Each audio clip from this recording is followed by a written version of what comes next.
एक salaried professional थे, अच्छी सैलरी थी, टैक्स भी टाइम पे भरते थे।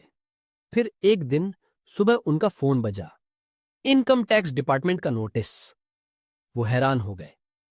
उनका कहना था, मैंने कुछ गलत नहीं किया, लेकिन नोटिस आया था क्योंकि उनकी एफडी थी और उस एफडी का इंटरेस्ट उन्होंने आईटीआर में डिक्लेयर नहीं किया था। बैंक ने उनका पूरा डेटा इनकम टैक्स डिपार्टमेंट को दे दिया था, ऑटोमेटिकली, बिना किसी परमिशन के। आज इस वीडियो में हम समझेंगे ये डाटा कैसे ट्रांसफर होता है, कौन से 4 ट्रिगर्स नोटिस लाते हैं, नोटिस आए तो क्या करें, और सबसे जरूरी, नोटिस कभी ना आए उसके लिए क्या करें। ध्यान से देखते रहिए। एनुअल इंफॉर्मेशन स्टेटमेंट, ये वो डॉक्यूमेंट है जिसमें आपकी पूरी फाइनेंशियल लाइफ रिकॉर्ड होती है और आपको पता भी नहीं होता। हर बैंक और फाइनेंशियल इंस्टीट्यूशन ऑटोमेटिकली एक रिपोर्ट भेजता है इनकम टैक्स डिपार्टमेंट को हर साल, बिना आपकी परमिशन के। इस रिपोर्ट में क्या होता है? एफडी का interest, UPI transactions, cash deposits, credit card का spend, salary TDS, mutual fund redemptions, सब कुछ। आप ये डेटा खुद देख सकते हैं।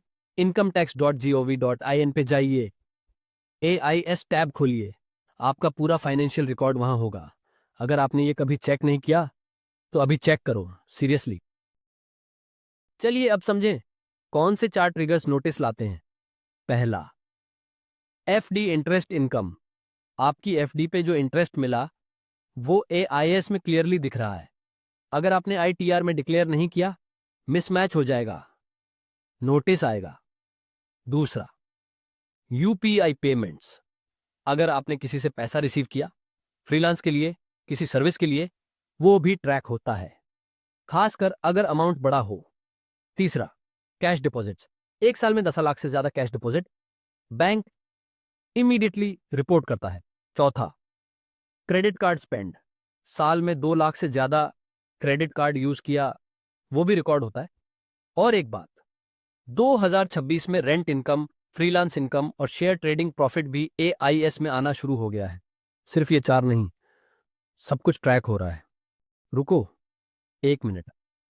आप शायद सोच रहे हैं, मैंने कुछ छुपाया नहीं, मुझे आईटी का क्या डर, यही सोचते हैं ज्यादातर लोग। लेकिन नोटिस तब भी आता है जब इनकम डिक्लेयर नहीं की, चाहे इंटेंशनली ना हो। एफडी का इंटरेस्ट, एक फ्रीलांस पेमेंट, रेंट इनकम, ये सब एआईएस में ऑलरेडी है। अगर आईटीआर में नहीं डाला, सिस्टम ऑटोमेटिकली मिसमैच डिटेक्ट करेगा। 2026 में ये सब एआई से हो रहा है, रियल टाइम में, कोई ह्यूमन नहीं देखता पहले। आगे देखते हैं ये सिस्टम एग्जैक्टली कैसे काम करता है। 2026 में इनकम टैक्स डिपार्टमेंट ने एक नया सिस्टम लॉन्च किया है, एआई बेस्ड क्रॉस वेरिफिकेशन। आपका एआईएस डेटा और आपका आईटीआर दोनों को ऑटोमेटिकली कंपेयर किया जाता है। कोई ऑफिसर नहीं देखता, कोई ह्यूमन इन्वॉल्व नहीं होता, सिस्टम डायरेक्टली मैच करता है। और अगर कोई डिफरेंस मिला, नोटिस ऑटोमेटिकली जनरेट हो जाता है। 3 टाइप्स के नोटिस आ सकते हैं। सेक्शन 139, डेटा मिसमैच था। सेक्शन 113, आईटी ने रिटर्न प्रोसेस किया और डिफरेंस मिला। Section 148, income escape assessment. ये सबसे सीरियस है, हर टाइप का अलग मतलब है और हर टाइप में क्या करना है वो हम अगले स्लाइड में देखेंगे। 3 टाइप्स के नोटिसेस, तीनों का अलग मतलब। पहला, सेक्शन 139 नोटिस, डिफेक्टिव रिटर्न, मतलब आपके आईटीआर में कोई डेटा मिसमैच है। ये सबसे कॉमन है और एग्जिस्ट फिक्स भी है। रिवाइज्ड आईटीआर फाइल करो, खत्म। दूसरा, सेक्शन 143 नोटिस, आईटी ने आपका रिटर्न प्रोसेस किया, कुछ डिफरेंस मिला, डिमांड आ सकती है या रिफंड भी, रिस्पॉन्ड करना जरूरी है, बट घबराओ मत, ये भी मैनेजेबल है। तीसरा, सेक्शन 148 नोटिस, ये सीरियस है। इनकम टैक्स सोचता है आपने कोई इनकम छुपाई, 3 से 6 साल पुराने रिटर्न्स भी रीओपन हो सकते हैं। अगर ये आया तो इमीडिएटली सीए से मिलिए। कोई भी नोटिस आए, एक रूल याद रखिए, 30 दिन का डेडलाइन होता है रिस्पॉन्ड करने का। इस डेडलाइन को कभी मिस मत करो। नोटिस आ गया, अब क्या करें? घबराओ मत, एक क्लियर प्लान है। पहला स्टेप, आईएस पोर्टल चेक करो, incometax.gov.in पे जाइए। IS टैब में अपना डेटा देखो, समझो कौन सी इनकम रिपोर्ट हुई है। दूसरा स्टेप, मिसमैच आइडेंटिफाई करो, कौन सी इनकम ITR में डिक्लेयर नहीं हुई, FD interest, freelance income, rent. तीसरा स्टेप, CA या टैक्स कंसल्टेंट से कंसल्ट करो, खुद कैलकुलेशन मत करो, पेनल्टी कितनी होगी, रिवाइज्ड ITR कैसे फाइल करनी है, ये एक्सपर्ट से पूछो। चौथा स्टेप, 30 दिन के अंदर ऑनलाइन रिस्पॉन्ड करो, incometax.gov.in पे लॉगिन करो, नोटिस का रिप्लाई सबमिट करो, और सबसे जरूरी बात, नोटिस इग्नोर मत करो। इग्नोर करने का अंजाम है 200% पेनल्टी, प्रोसिक्यूशन और बैंक अकाउंट फ्रीज। रिस्पॉन्ड करो ऑन टाइम। अब सबसे जरूरी स्लाइड, ये 5 काम करो और नोटिस कभी नहीं आएगा। पहला, आज ही AIS पोर्टल चेक करो, incometax.gov.in पे जाइए, देखो आपका क्या क्या डेटा वहां है।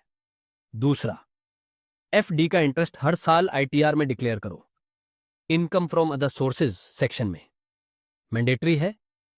तीसरा, अगर आप फ्रीलांसिंग करते हैं, रेंट लेते हैं या कोई भी एक्स्ट्रा इनकम है, वो सब डिक्लेयर करो। चौथा, ITR फाइल करने से पहले AIS और 26S दोनों चेक करो, दोनों में जो है वो ITR में होना चाहिए। पांचवा, 30 जुलाई की डेडलाइन से 30 दिन पहले ITR फाइल करो, लास्ट मिनट रश में गलतियां होती हैं। ये 5 स्टेप्स फॉलो करने से IT नोटिस की प्रोबेबिलिटी 90% तक कम हो जाती है। वो सैलरीड प्रोफेशनल जिनका नोटिस आया था, उन्होंने AIS चेक किया, FD इंटरेस्ट डिक्लेयर नहीं हुआ था, CA से रिवाइज्ड ITR फाइल की, 15 दिन में नोटिस क्लोज हो गया, क्योंकि उन्हें सही इंफॉर्मेशन मिली थी, सही टाइम पे। बस इतना ही होता है। कमेंट में जरूर बताओ, AIS पोर्टल चेक किया, कुछ मिसमैच मिला, या पहले नोटिस आया था। और ये वीडियो उन्हें शेयर करो जिनकी FD है, जो फ्रीलांसिंग करते हैं या जिनको ITR की टेंशन है। फिनेटेक अनफिल्टर्ड सब्सक्राइब करो, हर हफ्ते ऐसी ही काम की जानकारी मिलती रहेगी, बिल्कुल फ्री।